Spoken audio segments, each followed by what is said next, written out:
Connaissance, recherche, science, mathématiques, théorie, physique, philosophie, conférence, archéologie, nature.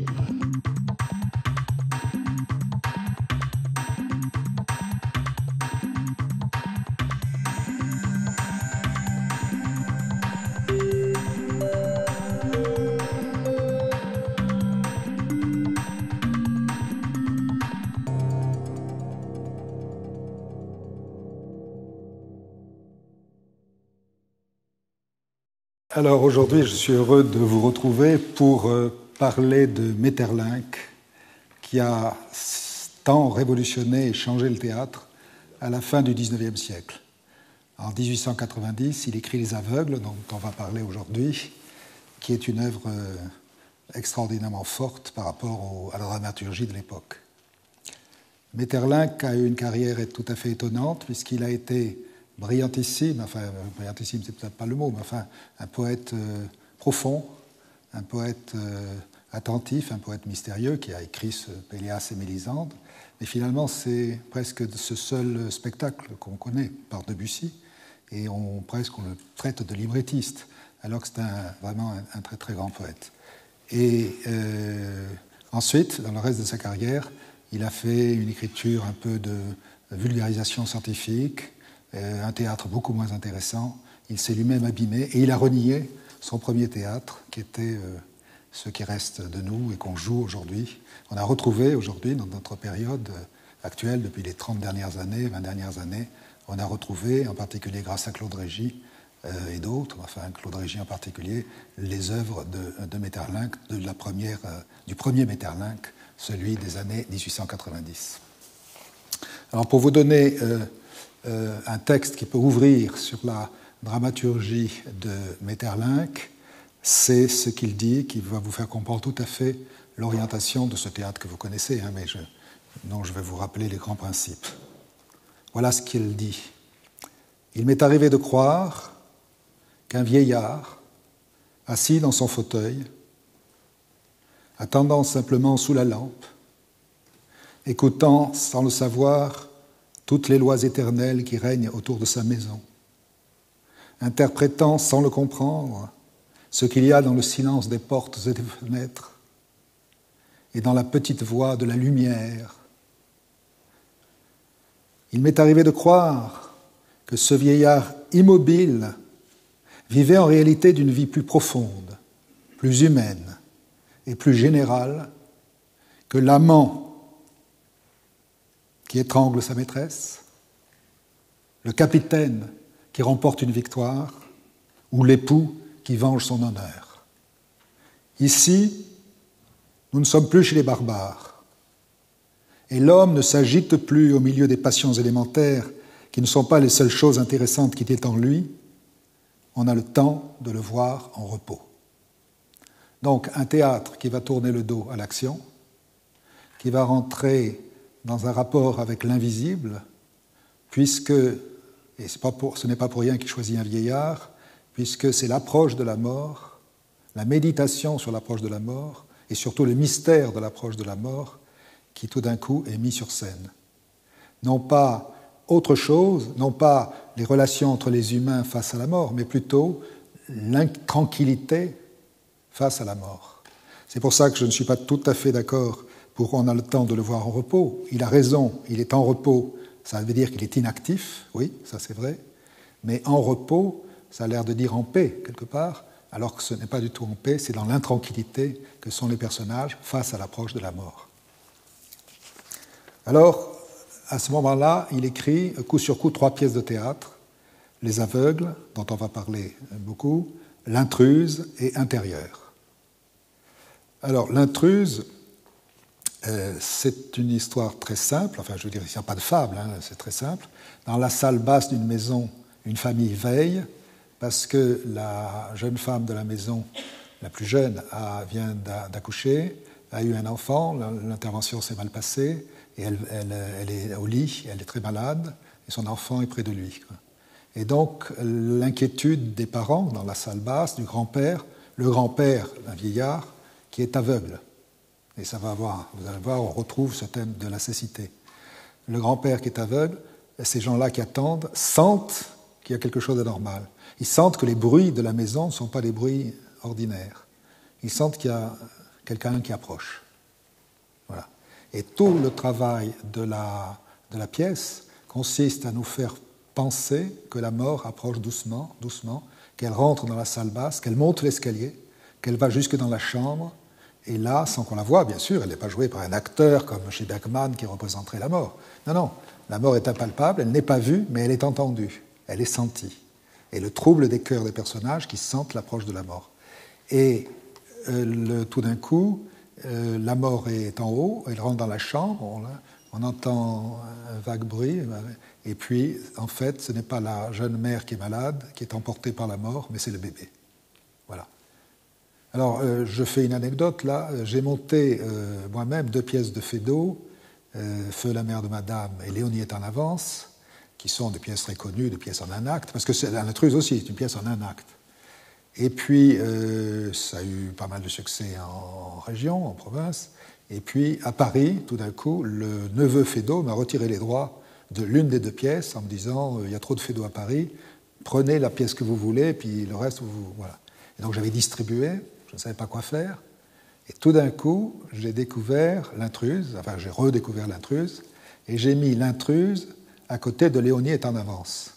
Alors, Léonie est en avance, c'est une pièce de Feydeau où une jeune femme se cramponne à son mari et l'oblige à valser dans la pièce parce qu'elle a des crampes et l'accouchement approche. Et l'accouchement approche. Donc c'est le contraire de Maeterlinck, exact, puisque Maeterlinck, les personnages sont totalement immobiles, sont presque paralysés par l'approche de la mort, alors que chez Feydeau, c'est au contraire une agitation frénétique, puisque le bébé va arriver. C'est la situation inverse. Et chez Feydeau, ça se résout par une grossesse nerveuse. La jeune femme n'attend pas du tout de bébé, elle s'est imaginée qu'elle attendait un bébé. Donc il n'y a pas d'enfant, et chez Maeterlinck, l'enfant est volé par la mort. Et d'une certaine manière, Feydeau raconte aussi la mort avec cette grossesse nerveuse qui nous a fait rire pour rien. Voilà.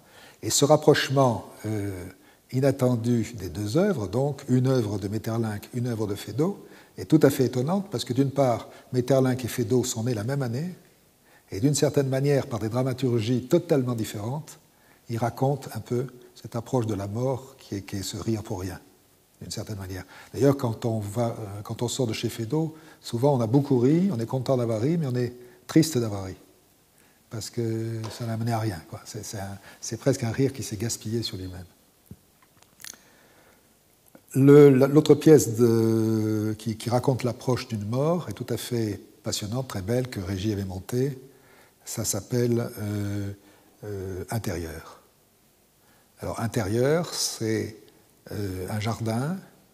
On voit au fond une vitre.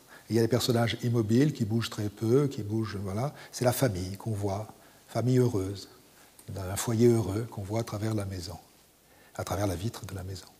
Une grande vitre qui est un peu le cadre de scène, si vous voulez.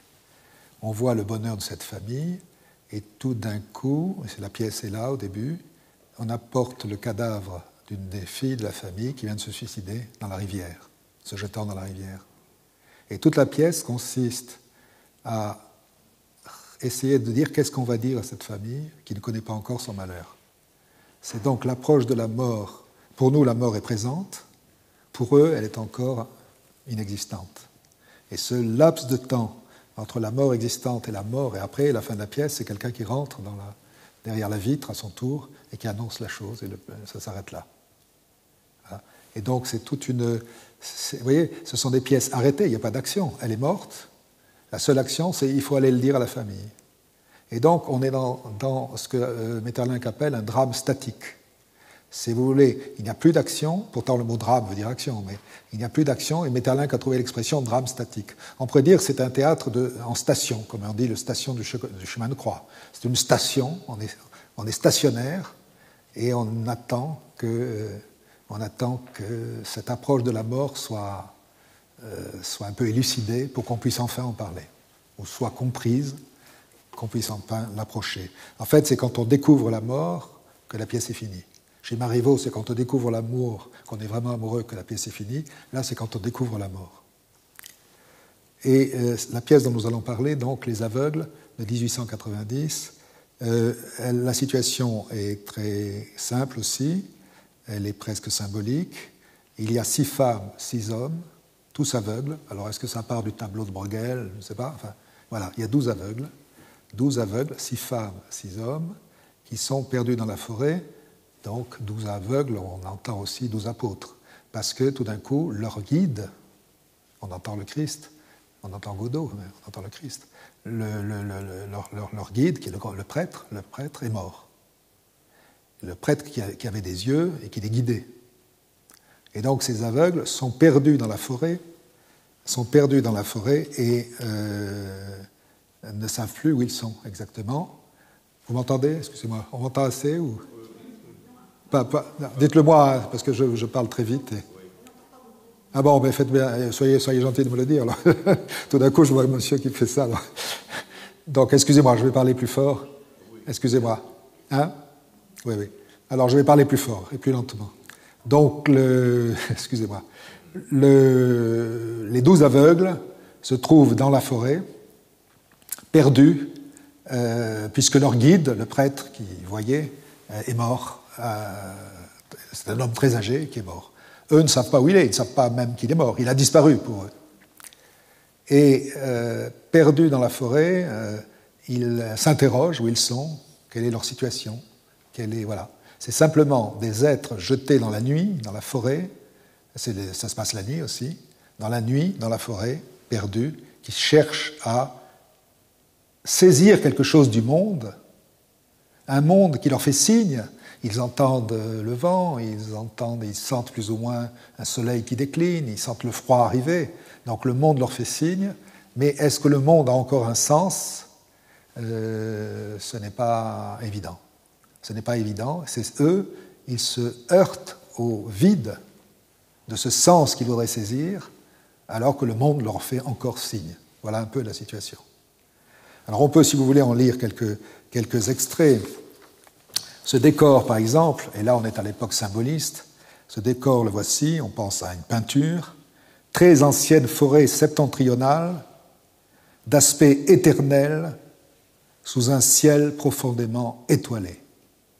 Voilà. Et donc, à l'époque, lorsqu'on a dû monter cette pièce, je ne sais pas, on devait essayer de rendre compte de cette forêt. Marlowe, puisque je vais parler du metteur en scène Marlowe qui a monté cela, le metteur en scène canadien Denis Marlowe, n'a pas tenu compte de ce décor. Et il va nous plonger simplement dans la nuit noire. On essaiera de voir, de comprendre pourquoi. Voilà comment sont décrits les aveugles. À droite, 6 vieillards aveugles sont assis sur des pierres, des souches, des feuilles mortes. À gauche, et séparés d'eux par un arbre déraciné et des quartiers de roc, 6 femmes, également aveugles, sont assises en face des vieillards. Et le texte dit, la didascalie dit, il fait extraordinairement sombre. Et en allemand, c'est traduit par l'expression que Freud va faire connaître. Ils traduisent non pas extraordinairement, mais il fait d'une manière étrange et inquiétante sombre. Et il y a un fameux texte de Freud qui parle de cette étrange inquiétude. Cette étrange inquiétude. Et Maeterlinck, d'une certaine manière, essaie de saisir, vous voyez, Freud, c'est l'époque de Maeterlinck, essaie de saisir cette inquiétante étrangeté en mettant des gens aveugles, côte à côte, perdus, sans repère, sur un monde qu'ils ne maîtrisent plus du tout. Alors, les 12 aveugles forment d'une certaine manière un chœur, on peut dire un demi-chœur féminin, un demi-chœur masculin. Mais donnons quelques extraits pris chez Peter Zansdy, qui fait Théorie du drame, j'ai pris quelques extraits. Premier aveugle né, il ne revient pas encore. Deuxième aveugle, je n'entends rien venir. Plus tard, deuxième aveugle, sommes-nous au soleil maintenant? Troisième aveugle, est-ce qu'il fait clair encore? Sixième aveugle, je crois qu'il fait très noir. Deuxième aveugle, quelle heure est-il? Les autres aveugles, je ne sais pas, je ne sais pas. Personne ne le sait. Là, il y a encore un dialogue, il y a encore une réponse de l'une à l'autre des questions. tandis que quelquefois, c'est simplement des échos, des responses, comme on dit dans les oratorios, des échos de l'un à l'autre, mais des continuités à côté de l'autre, mais qui ne se répondent pas. Il est temps de rentrer à l'hospice, dit le troisième aveugle. Premier aveugle, il faudrait savoir où nous sommes. Deuxième aveugle, il fait froid depuis son départ. Voilà. Donc les phrases sont désaccordées. Ça montre l'intranquillité dont je parlais, ça montre l'incertitude, non pas d'un moi personnel. Les aveugles n'ont pas de personnalité. Et nous sommes ici à l'époque où, on l'a déjà un peu vu avec Bob Wilson, on l'a vu avec Cantor, où on l'a vu pour l'époque moderne, mais dès cette époque-là, on est pour que les acteurs s'arrachent de leur ego. On est pour que les acteurs se désencombrent de leur personnage. On est pour que les acteurs soient beaucoup plus vides. On en a assez de la rhétorique emphatique des acteurs romantiques qui continuent à survivre sur la scène. Dans l'exemple, nous ne sommes pas loin de Cyrano de Bergerac. L'exemple, c'est Coquelin cadet qui joue Cyrano de Bergerac en faisant ronfler les vers. Bon, cet aspect emphatique, cet aspect romantique, on peut dire que Cyrano de Bergerac, c'est encore une pièce romantique, il faut le gommer. Il faut le gommer et il faut que les acteurs soient arrachés à eux-mêmes. D'où l'idée de mettre des marionnettes. D'où l'idée de mettre des marionnettes, ça sera souvent joué par les marionnettes, et Maeterlinck lui-même réclame d'une certaine manière, non pas des acteurs, parce qu'il dit la présence du poème que représente un homme sur scène, du poème qu'est l'homme lui-même, écrase le poème. Donc l'acteur est de trop. Il faut enlever le trop humain qui est sur la scène. Par exemple, un texte célèbre, voilà la phrase exacte. Lorsque l'homme entre dans un poème, l'immense poème de sa présence est un tout autour de lui. Et il donne l'exemple, encore une fois, parce que les acteurs étaient sans doute trop imbus d'eux-mêmes ou trop emphatiques de par l'école de théâtre qu'ils avaient apprise. Et voilà un très beau texte aussi, Hamlet. Hamlet est mort pour nous, le jour où nous l'avons vu mourir sur la scène. Le spectre d'un acteur l'a détrôné, et ne pouvons plus écouter du palais l'usurpateur de nos rêves. Ouvrez les portes, ouvrez le livre, le prince antérieur ne revient plus. Parfois son ombre passe encore un moment sur le seuil, mais désormais il n'ose plus, il ne peut plus entrer, et toutes les voix sont mortes qui l'acclamaient en nous. On a l'impression que c'est comme Attila, après que l'acteur soit passé, il ne reste plus rien. Le rêve qu'on peut faire sur Hamlet, dès qu'on l'a vu jouer par tel acteur, mais ça y est, soit on s'attache trop à cet acteur, on ne peut plus rêver. Voilà. Donc il y a une certaine manière un éloge du livre qui est beaucoup supérieur au théâtre, puisqu'au moins le livre nous permet de rêver, de continuer à rêver, alors que le théâtre, quelquefois, assassine nos rêves. Donc il y a ce désir de se désengager de l'acteur. Le symbolisme, puisque nous sommes vraiment dans une époque de symbolisme, le symbolisme n'est pas seulement un décor, mais aussi une profonde façon de sentir. C'est ce que dit Artaud à propos de cette époque. Alors, ce qu'il va faire, Maeterlinck, d'une part, c'est supprimer le personnage. On dit premier aveugle, deuxième aveugle, troisième aveugle. Ça veut dire qu'il n'y a pas de personnage réel. Nous sommes dans l'indécision du personnage. Bien sûr, il dit il y a une aveugle un peu folle. Enfin, il donne encore des caractéristiques, je dirais, théâtrales. Marlowe va s'en séparer. Ça va être suppression du personnage. Je l'ai déjà annoncé, suppression du décor. Et la pièce, c'est suppression de l'action. Et ça, c'est la pièce. Donc nous sommes déjà dans ce qu'on aura découvert, ça annonce déjà Beckett, puisque chez Beckett, en attendant Godot, il y a unité d'action, mais il n'y a pas d'action. Il y a unité de lieu, mais il n'y a pas de lieu. Il y a unité de temps, mais il n'y a pas de temps. Chez Beckett, on est dans... Voilà. Eh bien, cette indécision-là, comme si la mort qui approche rendait flou ces catégories d'espace, de temps et d'action, et comme si on était paralysé face à quelque chose qui s'approche de nous. Ainsi, d'une certaine manière, on peut dire que Beckett est annoncé par Maeterlinck, puisque comme lui, d'une certaine manière, Maeterlinck veut faire entendre des voix dans la nuit noire. Alors je sais bien qu'en attendant Godot, ça se passe le jour, mais la nuit arrive brusquement. À la fin des 2 actes, la nuit arrive. Donc on est toujours sous cette imminence de la mort, imminence de la nuit. Imminence de Godot, qui est peut-être une préfiguration de la mort.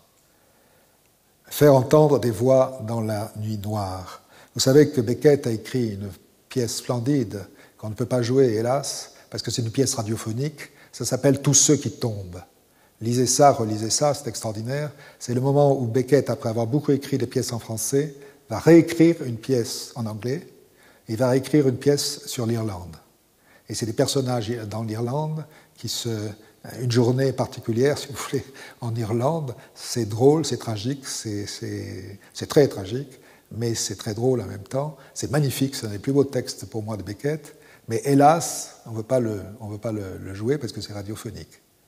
Alors j'avais eu les droits pour essayer de le jouer dans l'obscurité. On n'aurait pas vu les acteurs et on aurait entendu les textes, puisque je me dis, c'est des voix entendues. Voilà. Et donc j'ai répété une semaine dans la nuit noire pour essayer que les acteurs fassent entendre ce magnifique texte de Beckett.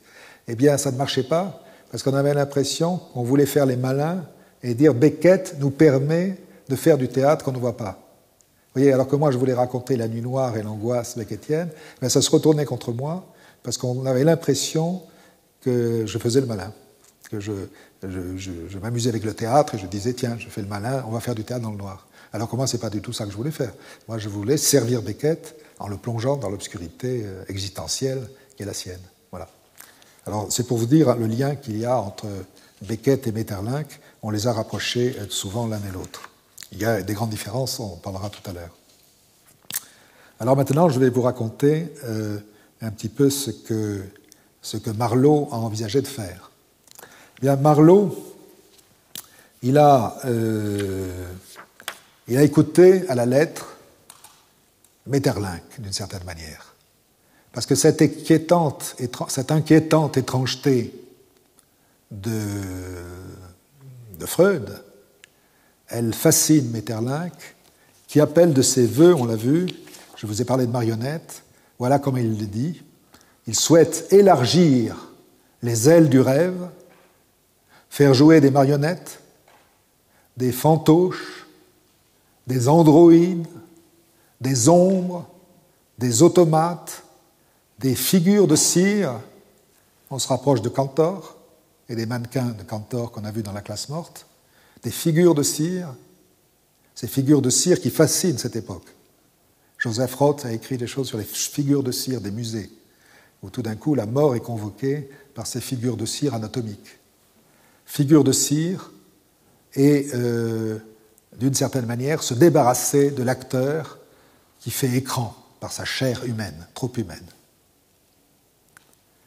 Alors, que va faire Marlowe ? Marlowe va faire une fantasmagorie technologique. Fantasmagorie technologique, c'est-à-dire une illusion.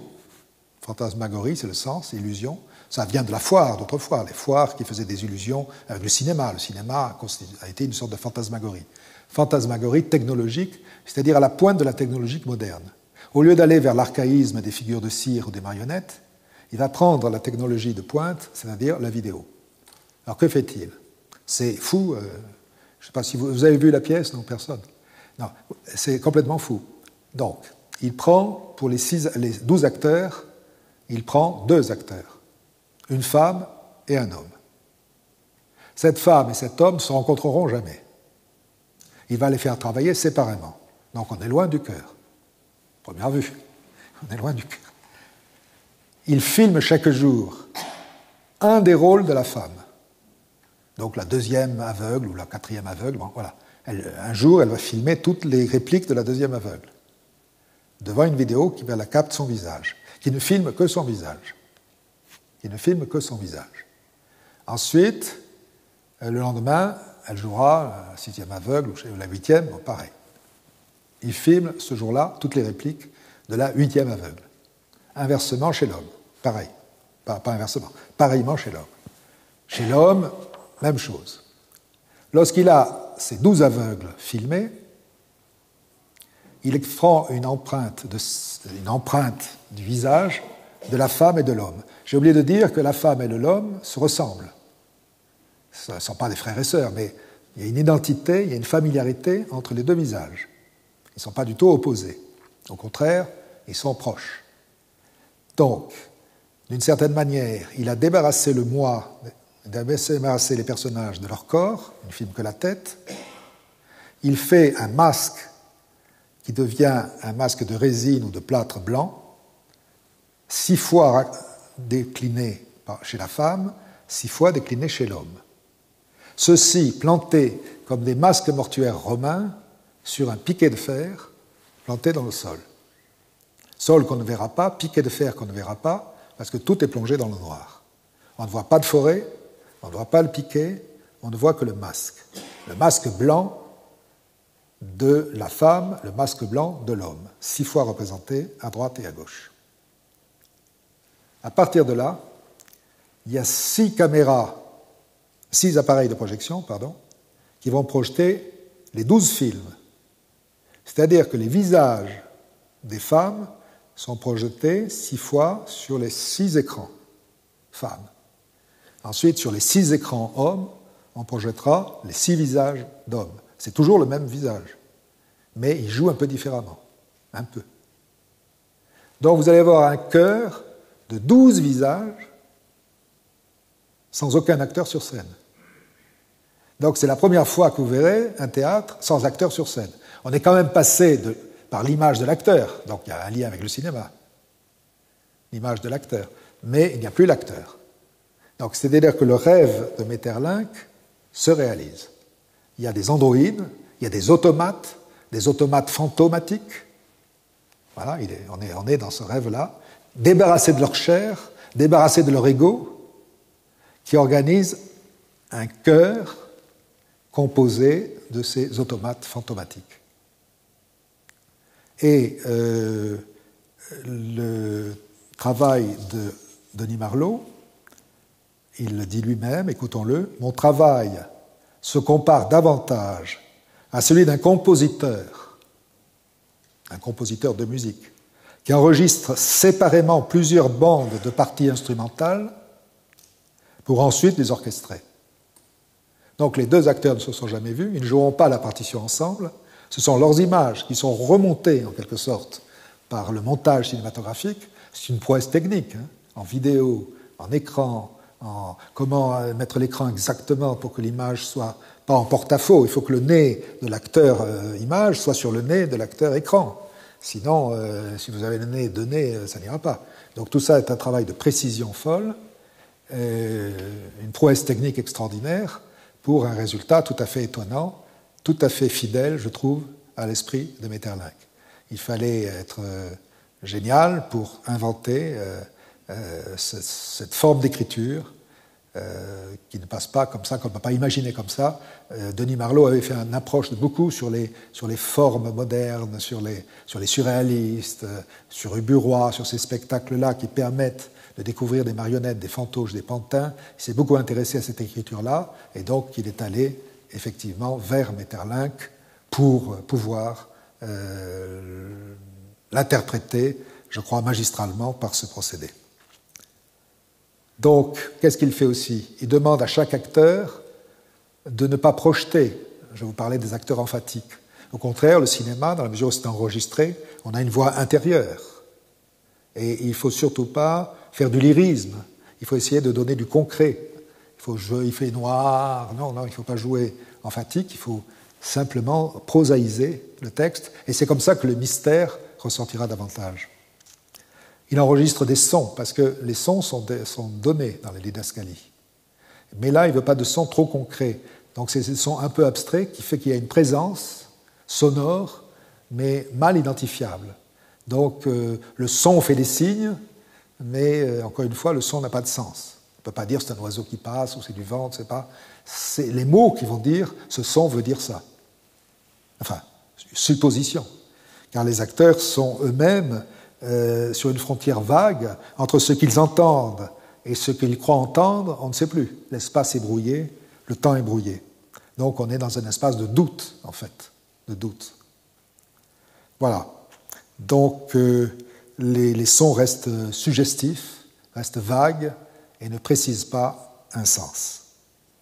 Donc vous voyez des acteurs qui tentent de mettre des mots sur un espace indéfini, incertain, inquiétant. Ils ont l'incapacité de voir l'invisible. Une autre phrase de Octavio Paz qui me paraît très belle et qui parle, je trouve, de Maeterlinck. Nous sortons du silence et retournons au silence, à la parole qui a cessé d'être parole. Voilà, c'est ça. Donc nous avons là, dans la nuit, des paroles qui cessent d'être des paroles, et on retourne au vide. Des paroles qui créent des liens entre des personnages qui ne peuvent pas bouger, ce sont des visages fichés en terre. Donc ils ne bougent pas. D'ailleurs, Marlowe a découpé les quelques répliques qui indiquaient qu'il y avait un mouvement des aveugles. Il a supprimé, il a adapté pour que ce soit très cohérent. Donc c'est simplement des gens, si vous voulez, qui, au lieu d'une canne blanche, tâtent l'espace autour d'eux avec des mots. Et ces mots s'effacent et ils retombent dans le silence. Vous voyez qu'on est proche de Beckett. Alors, cette circulation des mots dans le vide est portée là donc par quelque chose de l'ordre de la marionnette, de l'androïde, de l'automate fantomatique, comme je l'ai dit, et ça vient tout ça, je vous le rappelle, de Craig, c'est-à-dire la surmarionnette. Edward Gongan Craig a été un grand théoricien du théâtre, comme Artaud, mais plutôt qu'Artaud, bien sûr, et il a essayé de rêver justement à la disparition de l'acteur au profit de ce qu'il appelle la surmarionnette. Alors voilà, moi je vous donne son texte pour que vous réentendiez ce texte qui est très fort, c'est-à-dire essayer d'échapper au réalisme. On était malade de naturalisme. Vous voyez, on était à la fois sous la survivance du romantisme dont je parlais, mais aussi sur l'exactitude naturaliste. L'exactitude naturaliste qu'on va retrouver par exemple dans le spectacle du Grand Guignol. On va vous présenter des crimes, vraiment des crimes sur scène. Voilà, le Grand Guignol, c'est essayer de créer une atmosphère authentique de criminalité avec un crime qui aura lieu sur scène. C'est vraiment ce qu'on trouve à la télé aujourd'hui, tous les jours. C'est-à-dire de la reproduction du crime avec des gendarmes qui enquêtent, etc. On n'est pas sorti de ce naturalisme maladif, quoi. Essayez de nous faire croire à la vérité de ce qu'on vous présente, qui sont souvent des crimes. Donc, supprimez l'arbre authentique que vous avez mis sur la scène, l'arbre de la réalité, du naturalisme. Supprimez le ton naturel, le geste naturel. Et vous viendrez à supprimer l'acteur également. C'est ce qui arrivera un jour. Et on y est avec Marlowe. On y est avec Cantor. C'est ce qui arrivera un jour. Et j'aime voir certains directeurs de théâtre envisager cette idée d'ores et déjà. Tout ceci est écrit en 1907 à peu près. Supprimez l'acteur et vous enlèverez à un grossier réalisme les moyens de fleurir à la scène. Il n'y aura plus de personnages vivants pour confondre en notre esprit l'art et la réalité. Plus de personnages vivants où les faiblesses et les frissons de la chair soient visibles. L'acteur disparaîtra. À sa place, nous verrons un personnage imaginé qui portera, si vous le voulez, le nom de surmarionnette, jusqu'à ce qu'il ait conquis un nom plus glorieux. De nos jours, la marionnette, et on n'est pas sorti de ce jour-là, De nos jours, la marionnette traverse une ère de disgrâce. Bien des gens la considèrent comme une sorte de pantin d'un ordre supérieur, dérivé de la poupée. Mais ils font erreur. La marionnette est la descendante des antiques idoles de pierre des temples. Elle est l'image dégénérée d'un dieu. Il y a plus qu'un trait de génie dans la marionnette. Il y a plus d'éclat d'une personnalité qui se déploie. Elle est pour moi le dernier vestige de l'art noble et beau d'une civilisation passée. L'art le plus accompli est celui qui cache le métier et oublie l'artisan. Alors là, Cantor est totalement opposé. Il est contraire ça. Boltanski aussi. Ils veulent affirmer au contraire la maladresse de l'artisan dans leurs œuvres. Lui, non, il est sur une idéalisation. Il nous faut créer une surmarionnette pour surmonter les aveux de faiblesse que trahissent sans cesse les acteurs. Voilà. Comment empêcher que les acteurs déraillent? C'était l'obsession de Diderot dans le paradoxe sur le comédien. Pourquoi les acteurs sont-ils très bons un jour et très mauvais le lendemain? Pourquoi ne pas arriver à homogénéiser le jeu, à tenir le jeu? Cette obsession des faiblesses de l'acteur qui fait que la représentation est gâchée. Donc, comment faire de l'art? C'est-à-dire quelque chose qui soit immuable, qui soit fixe, sachant que le théâtre a toujours une dimension, bien sûr, de jeu, de vie, mais essayer d'effacer un peu la vie pour faire rentrer l'art. Celle-ci, la surmarionnette, ne rivalisera pas avec la vie, mais ira au-delà. Elle ne figurera pas le corps de chair et d'os, mais le corps en état d'extase. Et tandis qu'émènera d'elle un esprit vivant, elle se revêtira d'une beauté de mort. C'est ce mot de mort qui vient naturellement sous la plume, par rapprochement avec le mot de vie, dont se réclament sans cesse les réalistes. C'est ce qu'on entend tous les jours. On vous dit le cinéma, c'est la vie. Robert Hossein le disait, le théâtre comme au cinéma, c'est-à-dire comme la vie.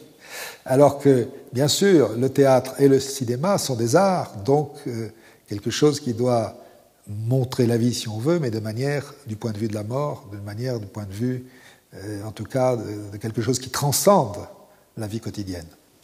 Voilà ce désir. Alors, bien sûr, vous voyez bien qu'il y a un débat entre Craig Maeterlinck, d'un côté, et puis Bruno Schulz, dont je n'ai pas eu le temps de parler quand je parlais de Cantor. Bruno Schulz, qui, lui, veut, bien sûr, que l'homme recrée un pantin, un fantoche, faire une genèse hétérodoxe. L'homme a le droit de créer un autre homme, mais ça sera un fantoche, un pantin, c'est-à-dire un être d'une réalité plus basse que le véritable homme. Dieu a le pouvoir de créer l'homme, mais l'homme a le pouvoir de créer, et le mot est dit, le mannequin. Et c'est ce mannequin que Cantor va s'employer de prendre. Un mannequin, c'est Gauss dans la classe morte. Voilà, ça c'est le mannequin, c'est l'enfance perdue, c'est l'enfance abolie, mais ça reste quelque chose de la surmarionnette quand même. Et l'acteur, il n'y a pas d'acteur marionnette, ce sont des acteurs qui jouent de manière saccadée, qui évoquent la marionnette, qui évoquent le pantin, mais ce sont des acteurs. Ils ne remplacent pas, tandis que Maeterlinck veut remplacer l'acteur par la marionnette. Et donc nous allons voir maintenant, si vous voulez, le premier extrait, enfin le seul extrait que je peux vous présenter, des aveugles de Maeterlinck dans la fantasmagorie technologique de Denis Marlot, et vous comprendrez mieux tout ce que je vous ai expliqué.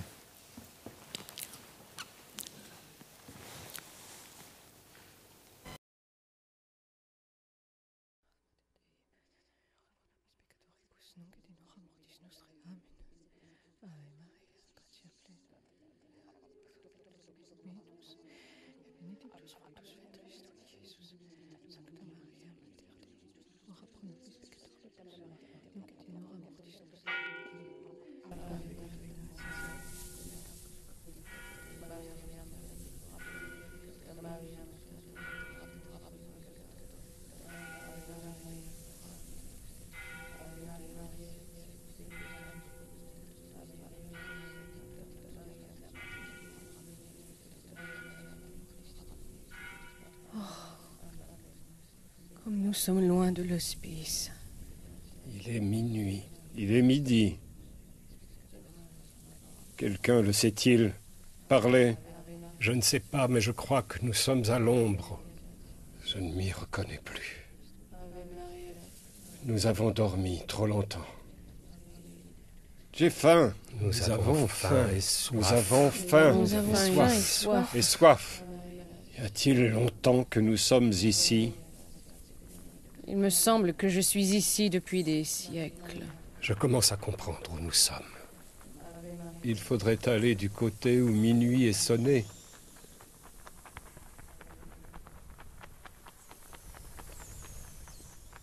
Entendez-vous? Entendez-vous? Nous ne sommes pas seuls ici. Il y a longtemps que je me doute de quelque chose. On nous écoute. Est-il revenu? Je ne sais pas ce que c'est. C'est au-dessus de nous. Les autres n'ont-ils rien entendu? Vous vous taisez toujours. J'entends des ailes autour de moi. Mon Dieu, dites-nous donc où nous sommes. Je commence à comprendre où nous sommes. L'hospice est de l'autre côté du grand fleuve.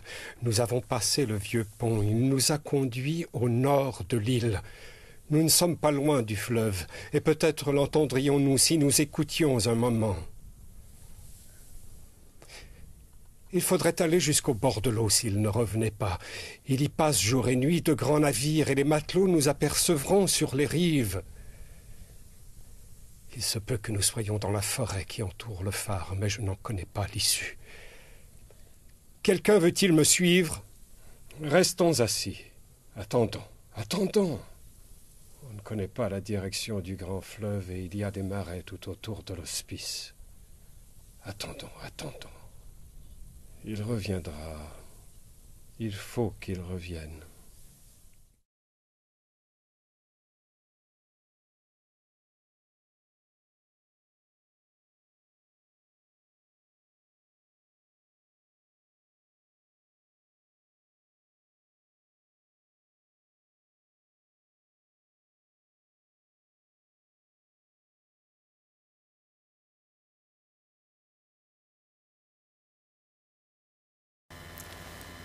Voilà. Donc je pense que vous êtes un peu sous le choc, non? J'espère. C'est quand même extraordinaire d'arriver à rendre si bien compte du désir du poète. Et je pense que c'est, pour moi, la première grande interprétation des aveugles. Je ne dis pas pour les autres pièces, mais pour les aveugles, je crois que c'est celle-là qui restera dans l'histoire comme un des moments très forts. Moi, je l'ai vu représenter avec des acteurs, on s'ennuie fortement. Parce que c'est pas possible, quoi. Il y a quelque chose qui ne va pas. Tandis qu'avec ce procédé marionnette, androïde, fantôme, etc., on a le cœur, on n'a pas d'acteur, et pourtant l'acteur est présent, et cette présence n'écrase pas le poème. Il n'y a pas le poème de l'acteur qui écrase le poème de Maeterlinck. On a vraiment une réussite, je crois, assez étonnante. Alors, la réflexion qu'on peut faire, c'est, moi ce qui me fascine, c'est Banu qui dit « l'homme regarde, le masque voit ». Ces aveugles voient quelque chose. Et ils le disent « nous ne sommes pas seuls, on nous écoute ». Donc ça c'est le théâtre, nous ne sommes pas seuls, on nous écoute. Et nous sommes rivés à leurs yeux. C'est-à-dire que nous regardons, nous entendons ce qu'ils disent, mais nous sommes pris par leur regard. Ces regards qui ne nous regardent pas vraiment et pourtant qui nous regardent. Et je crois qu'il y a ici quelque chose de très différent du masque dionysiaque. Le masque dionysiaque, c'est le masque qui nous permet de nous déguiser à la mascarade, carnaval. C'est le masque qui nous permet de boire du vin. C'est le masque qui nous permet de rentrer en transe, de s'amuser, de dépasser les bornes. Ça, c'est le masque où l'homme expose un autre personnage de lui-même sous les traits du déguisement, sous les traits du masque. C'est pas du tout ça. Là, nous sommes beaucoup plus près du masque de Gorgone, de la Méduse. C'est le masque qui nous fascine. C'est le masque qui nous regarde et qui, d'une certaine manière, projette son masque sur nous. Et nous devenons, nous, là je parle de l'analyse de Jean-Pierre Vernant sur la Gorgone, sur Méduse, ces masques-là nous attrapent. et nous mettent déjà un masque de mort. Si vous voulez, qu'est-ce qui se passe? Vous avez des absences d'acteurs immobiles face à des voyants immobiles, les spectateurs. Ces deux immobilités se font face. Et ces aveugles regardent des voyants. Et ces voyants voient leur cécité future, puisque ces hommes attendent la mort. Et nous aussi. Et donc, on a tout d'un coup, dans le théâtre, la rencontre des hommes vivants et des androïdes morts. Et l'un fascine l'autre. Voilà. On n'est pas du tout dans le masque de la commedia dell'arte, de la comédien des professionnels. On est dans un masque métaphysique, un masque qui, d'une certaine manière, nous imprime sa mort, sa propre mort, sur notre visage. C'est pour ça que la pièce est fortement réussie, parce qu'elle est mythique. Alors c'est assez étonnant, parce qu'avec une technique de pointe pour la vidéo, je ne suis pas passionné par la vidéo au théâtre, moi, hein, mais je suis obligé là de reconnaître qu'on a l'exactitude, la réponse exacte de ce que souhaite Maeterlinck, me semble-t-il. Il serait là, peut-être qu'il dirait le contraire, je ne sais pas. Enfin, j'ai l'impression que c'est exactement ça qu'il souhaitait et qu'il cherchait sans pouvoir répondre à ça, si ce n'est par figure de cire, marionnette, bien sûr. Et on peut le faire avec des figures de cire et des marionnettes aussi. Hein. Et c'est assez curieux que cette technologie de pointe, très moderne, nous renvoie à une analyse de Jean-Pierre Vernant sur la Gorgone, sur Méduse, sur les fascinations de ces masques pétrifiants. Voilà. D'ailleurs, pour parler de cette pétrification, quand le spectacle s'arrêtait, le public ne savait pas s'il commençait à applaudir, et puis il s'arrêtait. Personne n'applaudissait. Parce que tout d'un coup, on se rendait compte qu'on avait été avec des acteurs qui n'étaient pas là, et qu'aucun acteur n'allait revenir pour saluer, puisqu'ils étaient bien incapables de bouger, ces pauvres acteurs.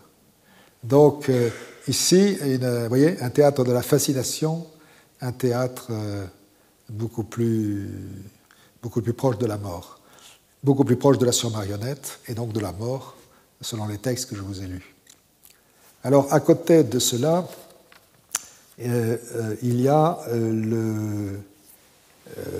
un autre exercice de Marlowe, c'est Comédie de Beckett, avec le même procédé. Et je vais vous expliquer, pour moi, je vais marquer ma déception. C'est pour ça qu'on va passer l'autre extrait, vous allez voir. Voilà. Alors, je ne sais pas dans quel ordre, si Marlowe a d'abord fait l'exercice avec Beckett pour ensuite passer sur les aveugles, et dans ce cas-là, ça serait comme un brouillon et une très grande réussite avec les aveugles, ou au contraire, est-ce qu'après le succès des aveugles, il a voulu répéter, et dans ce cas-là, il ne répète pas bien.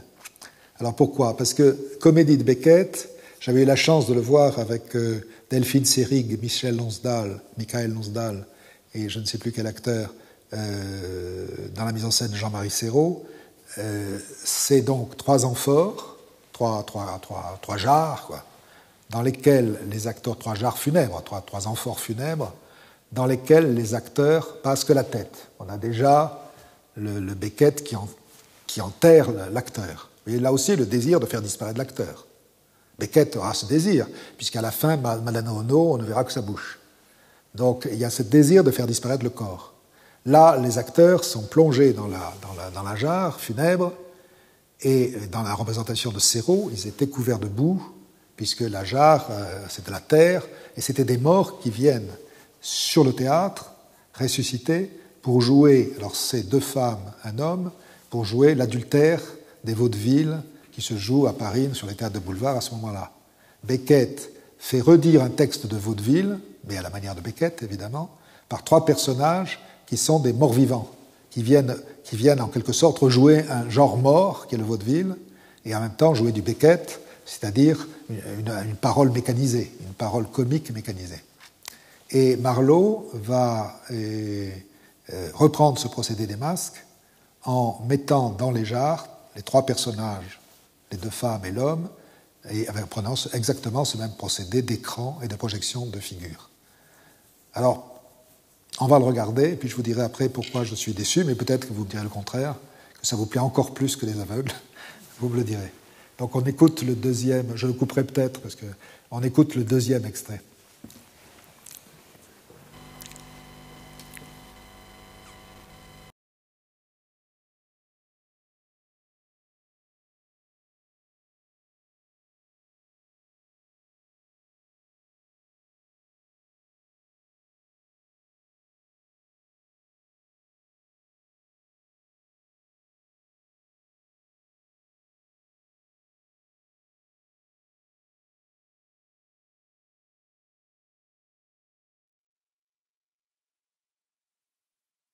Oui, sans doute, la paix, un peu on ira dérangé, bien. je veux bien, Tout tout à fait, dirait, tout ça comme va si petite, jamais jusqu'au ça déranger, ça viendra. ne rien dans la tête. Pardon, Ça éteindre viendra, cette folie. l'heure viendra, Je sais rien, bien, les gens mais doutent quand même, vraiment, on y tu me pense lâcheras, sur la hors paix. de corps, Non je seulement me tout noie, révolu, mais silencieux, comme si révolu, jamais été. oblitéré.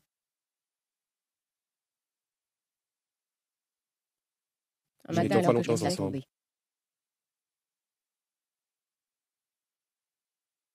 Je lui dis, laisse-la tomber, je jurai mes grands dieux. Un matin, alors que je cousais devant la fenêtre ouverte, elle arriva en trombe et me vola dans les plumes. Laissez-le tomber, hurla-t-elle, il est à moi. Ses portraits l'avantageaient. La voyant alors pour la première fois, de pied et en chair et en os, je compris qu'il put me préférer. Nous n'étions pas longtemps ensemble et déjà il sentait un rat. Laisse tomber cette traînée, dit-elle, ou je me coupe la gorge. Pardon, aussi vrai que Dieu me voit. Sachant qu'elle ne pouvait avoir aucune preuve, je répondis que j'ignorais de quoi elle parlait. De quoi parlez-vous, dis-je, tout en cousant de plus belle. Quelqu'un à vous? Laissez tomber qui? Vous l'avez empesté, hurla-t-elle. Il put la chienne. Je le fis filer les mois durant par un homme de confiance, mais jamais l'ombre d'une preuve. Et je devais reconnaître qu'il avait pour moi les mêmes empressements que toujours. Cela, et son horreur des rapports platoniques purs et simples, me faisait craindre par moments de l'accuser à tort. Oui. De quoi te plains-tu, dis-je?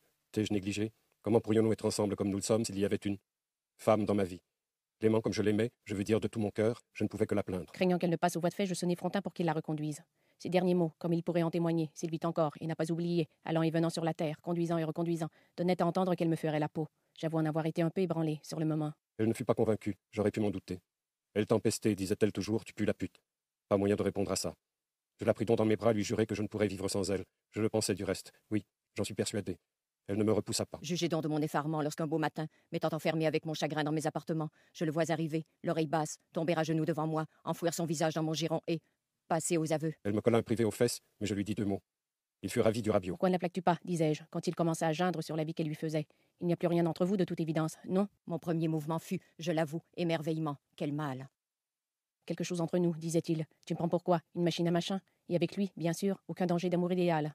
Alors pourquoi ne la plaques-tu pas, disais-je? Je me demandais quelquefois s'il ne restait pas avec elle à cause de sa fortune. Puis ce fut l'explication entre les deux. Qu'elle ne vienne plus me tomber dessus chez moi, dit-elle, en menaçant de me donner la mort. Je dus avoir l'air incrédule. Demande à Frontin, dit-elle, si tu ne me crois pas. Mais c'est à elle-même qu'elle menace de la donner, dis-je. Pas à toi, dit-elle? Non, dis-je, à elle-même. Tordant de salade, nous avons bien ri. Puis je lui pardonnai. De quelle bassesse l'amour n'est-il pas capable? Je proposai, histoire de fêter ça, une petite virée sur la côte d'Azur, ou jusqu'à notre chère vieille Grande Canarie. Il était pâle, hâve, mais impossible dans l'immédiat, des engagements professionnels. Oui, sans la ça, paix, un on peu ira dérangé, bien. je veux bien, Tout à fait, quelqu'un dirait, comme ça si va petit, jamais jusqu'au été. dérange, Ça viendra. ne rien dans la Pardon, tête. Mais éteindre ça cette folie. l'heure viendra, Je sais ne bien, rien, les gens mais quand tu la même, verras, on y tu me pense lâcheras, sur la pour paix. encore, Non plus seulement sur tout moi, révolu, mais silencieux, comme si révolu, jamais été. oblitéré. Un Nous matin, n'étions pas alors que je longtemps laissais ensemble. tomber. Un matin, alors que je cousais devant la fenêtre ouverte, elle arriva en trombe et me vola dans les plumes. Laissez-le tomber, hurla-t-elle, il est à moi. Ses portraits l'avantageaient. La voyant alors pour la première fois, de pied et en chair et en os, je compris qu'il put me préférer. De quoi parlez-vous, dis-je, tout en cousant de plus belle. Quelqu'un à vous? Laissez tomber qui? Vous l'avez empesté, hurla-t-elle. Il put la chienne. Craignant qu'elle ne passe aux voies de fait, je sonnai Frontin pour qu'il la reconduise. Ces derniers mots, comme il pourrait en témoigner, s'il vit encore, et n'a pas oublié, allant et venant sur la terre, conduisant et reconduisant, donnaient à entendre qu'il me ferait la peau. J'avoue en avoir été un peu ébranlé, sur le moment. Pourquoi ne la plaques-tu pas, disais-je, quand il commença à geindre sur la vie qu'elle lui faisait. Il n'y a plus rien entre vous, de toute évidence, non? Quelque chose entre nous, disait-il. Tu me prends pour quoi? Une machine à machin? Et avec lui, bien sûr, aucun danger d'amour idéal. Alors pourquoi ne la plaques-tu pas, disais-je. Je me demandais quelquefois s'il ne restait pas avec elle à cause de sa fortune. Elle rappliqua, entra comme chez elle, tout miel, se pourléchant les babines, la pauvre. Je faisais mes ongles, devant la fenêtre ouverte. Il m'a tout dit, dit-elle. Qui il, dis-je, tout en limant de plus belle. Et tout quoi? Je sais quel tourment vous devez endurer, dit-elle, et je suis venue vous dire que je suis sans rancune. Je sonnai Frontin. Quand il revint, on s'expliqua. Le cœur me crevait. Il me fit un exposé. Pourquoi il avait dû vider notre sac, trop risqué, etc. Il n'en finissait plus. Ça voulait dire qu'il s'était remis avec elle. Remis avec ça? Il n'en finissait plus. J'entendais une tondeuse, une vieille tondeuse à main. Je le coupai en disant que si, malgré tout ce que j'éprouvais, je n'avais pas de sotte menace à brandir. Je n'avais pas non plus beaucoup d'appétit pour les reliefs de madame. Ça l'occupa un moment. Une seule solution, filer ensemble. Il me jura que nous le ferions dès qu'il aurait mis de l'ordre dans ses affaires.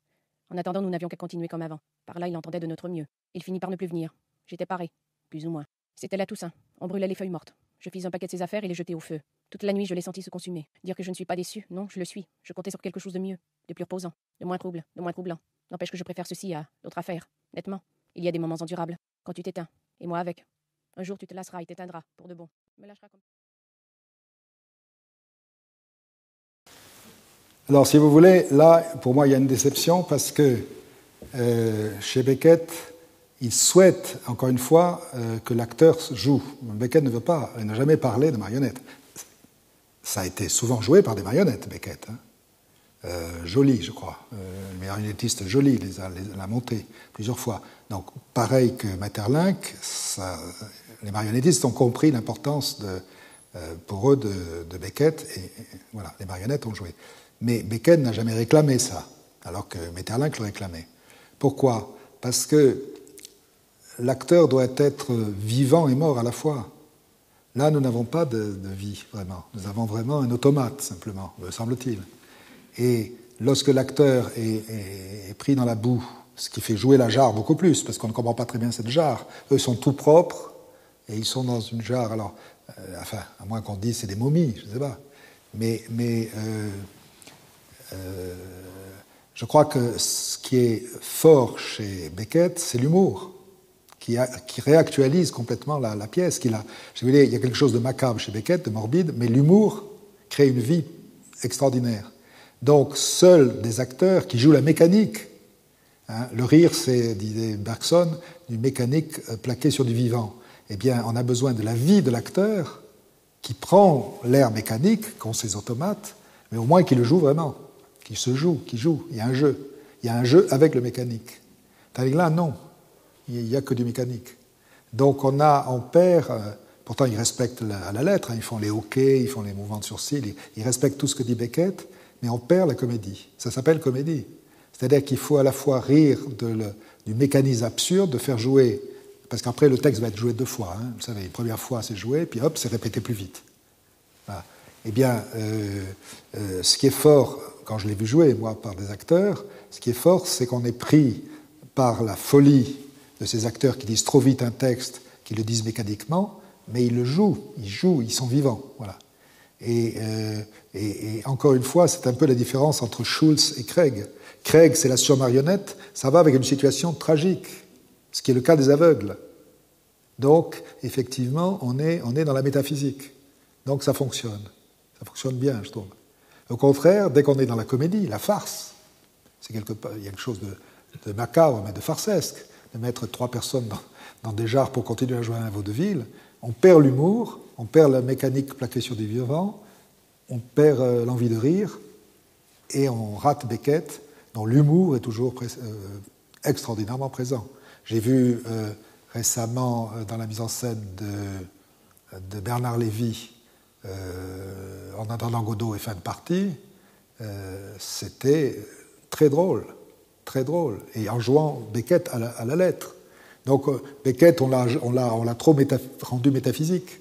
C'est lorsqu'on le joue terre à terre, avec exactement les indications techniques qu'il donne, comme joué un peu par des clowns irlandais, eh bien c'est très drôle et c'est très émouvant, les deux. Et c'était de très belles représentations de Godot, mais par des acteurs. Les masques ne rendraient pas compte. Alors, voyez quand même le lien entre Beckett et Maeterlinck, c'est dans l'angoisse métaphysique, le jeu avec la mort, le jeu du vide, le monde qui a perdu son sens, mais Beckett se moque de cette absence de signification, il en rit, il en ricane, tandis que Maeterlinck le prend au sérieux. Maeterlinck n'a pas d'humour. Chez Beckett, lorsqu'il dit « on nous écoute, nous ne sommes pas seuls », il dit ça quand même du public. Il y a une pointe d'humour. Elle n'apparaît pas. Alors que chez Beckett, les Godot et Vladimir et Estragon vont nous regardent, la tourbe, enfin, etc. Ils jouent avec nous, ils jouent avec nos présences, ils nous intègrent dans leur jeu fou. Et je crois que la grande différence, c'est qu'il y en a un qui a de l'humour et l'autre pas du tout. Et c'est vrai que Maeterlinck a fini sa carrière parce qu'il a été richissime, hein, il a été couvert de gloire, prix Nobel, etc. Il a trôné dans sa propre gloire, dans son jus, et il s'y est pris pour Maeterlinck, quoi. Il a eu l'erreur de se prendre pour Maeterlinck, et à ce moment-là, il n'était plus du tout intéressant théâtralement ni littérairement. Il s'est fané lui-même parce qu'il manquait justement un regard critique, humoristique sur lui-même. Alors que Beckett ne s'est jamais perdu, parce qu'il a toujours eu ce rapport à l'humour qu'il a poursuivi jusque dans sa maison de retraite, lorsqu'il écrit encore, dans la capacité qu'il a, ces mirlitonnades, qui sont ces petits poèmes de quelques mots, et qui sont merveilleux, et qu'il écrit presque avant sa mort, quoi. Il continue à faire des petits jeux farcesques, mirlitonesques, et l'humour est toujours présent jusqu'à le dernier moment de sa vie. C'est très émouvant. Voilà. Donc, dans un côté, une angoisse métaphysique que le masque de Marlowe serve très très bien, et de l'autre côté, une farce pas métaphysique, une farce bon, macabre si on veut, mais qui démonte un genre mort, le vaudeville, et qui n'est pas servi tout à fait bien, me semble-t-il, par ce même procédé. Ce qui montre bien qu'un metteur en scène, peut-être, ne doit pas se répéter. Une fois qu'il a trouvé un procédé qui peut servir à servir un auteur, qu'il a eu du succès, c'est peut-être pas la peine de le reprendre. Alors, et bien sûr, c'est intéressant, peut-être, de décliner en même temps une découverte et de montrer les différents aspects. Il le fait aussi avec une pièce de John Fosse. Mais je suis enthousiaste par les aveugles, rendu enthousiaste par les aveugles, et un peu déçu, comme je vous l'ai dit, par... enfin, bon, ça n'engage que moi. Est-ce que c'est votre impression aussi, ou ceux qui connaissaient Beckett? Je ne sais pas. Par rapport au jeu de Lansdale, Cyril et Éléonore Hirth. Ah, Éléonore Hirth, voilà. Ça n'a rien de commun. Non, ça n'a rien de commun. Ça n'a rien de commun. Alors évidemment, je ne l'ai pas vu. J'ai pas... Parfaitement parallèle, alors que dans l'interprétation théâtrale, il y avait un jeu. Eh oui. Eh oui, eh oui. Les aveugles, eux, sont isolés, et donc ça va. Ils sont isolés, ils s'appellent, là ça va très bien. Mais effectivement, Éléonore Hirth, merci, effectivement, les trois acteurs jouaient avec Beckett, jouaient avec les mots, jouaient avec l'humour, jouaient avec la mort. Voilà, là on a du théâtre. Le théâtre, c'est jouer avec. C'est pas, on ne joue pas Beckett, on joue avec Beckett.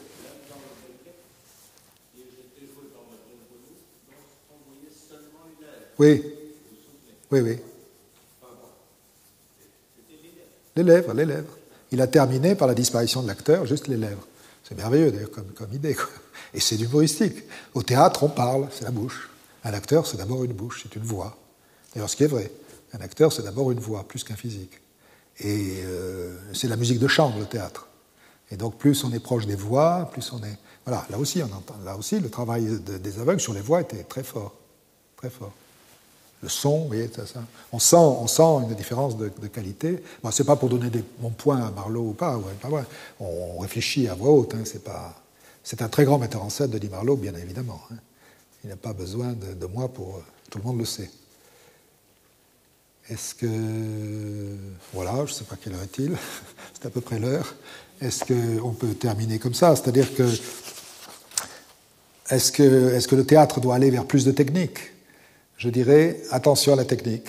Si elle sert le propos, pourquoi pas, mais la technique peut être aussi une manière où le théâtre s'échappe à lui-même et refuse de se voir, parce que le théâtre, c'est quand même un travail de l'esprit. C'est l'esprit qui reconnaît au théâtre. Il ne faut pas que ce soit trop technique, je crois, parce que sinon, on voit la performance, on voit la virtuosité. Alors là, ce qui est assez beau dans Les Aveugles, c'est que la virtuosité, on ne la voit pas. C'est un travail fou, ce qu'il a réussi ici. Et ça paraît simple. Donc, d'une certaine manière, chapeau, parce que la virtuosité s'évanouit au profit de l'esprit de la pièce. Voilà. Mais faut-il désormais aller... Bon, je ne sais pas, en même temps, il n'y a pas de loi, chaque metteur en scène invente son théâtre, et donc pourquoi pas profiter de tous les atouts. Il en a toujours profité. Dès que la lumière est arrivée, on a créé des éclairages. Avant, on créait avec le gaz. D'ailleurs, ça a entraîné des décors différents en fonction des éclairages. Après, ça a fait disparaître les décors, parce qu'il y avait trop d'éclairage. Voilà. Donc, le théâtre vit avec les techniques de son temps. Il serait absurde de vouloir le limiter. Mais en même temps, il doit user, me semble-t-il, avec parcimonie, de manière à ne pas rentrer dans trop de déploiements techniques qui amoindriraient la pensée qui est quand même à l'œuvre dans le théâtre, me semble-t-il. Voilà. Qui voit les choses comme elles sont. L'œil, certes, voit, l'oreille entend, mais l'esprit seul connaît. C'est ce que dit Lecce Elbernon dans L'échange, quand elle parle à Marthe. Voilà. Elle parle du théâtre. Qui voit les choses comme elles sont. L'œil, certes, voit. Alors, effectivement, on a une part de visible dans Les Aveugles. Mais encore une fois, ces masques sont fascinants, et très vite, dans la mesure où c'est le même, on n'est pas pris, l'image reste stable, quoi. L'oreille entend, ça c'est très important, et puis c'est nous qui, notre esprit travaille avec l'esprit des aveugles, nous sommes nous-mêmes. Si le guide est mort, c'est peut-être que le guide, c'est nous. C'est nous qui les guidons par notre pensée, perdue dans la forêt. Ben, nous les accompagnons. Nous qui voyons, nous les accompagnons. Mais nous les accompagnons vers cette mort qui est aussi la nôtre. Voilà. Donc c'est peut-être ça, le 13e personnage, c'est le spectateur. Voilà, merci.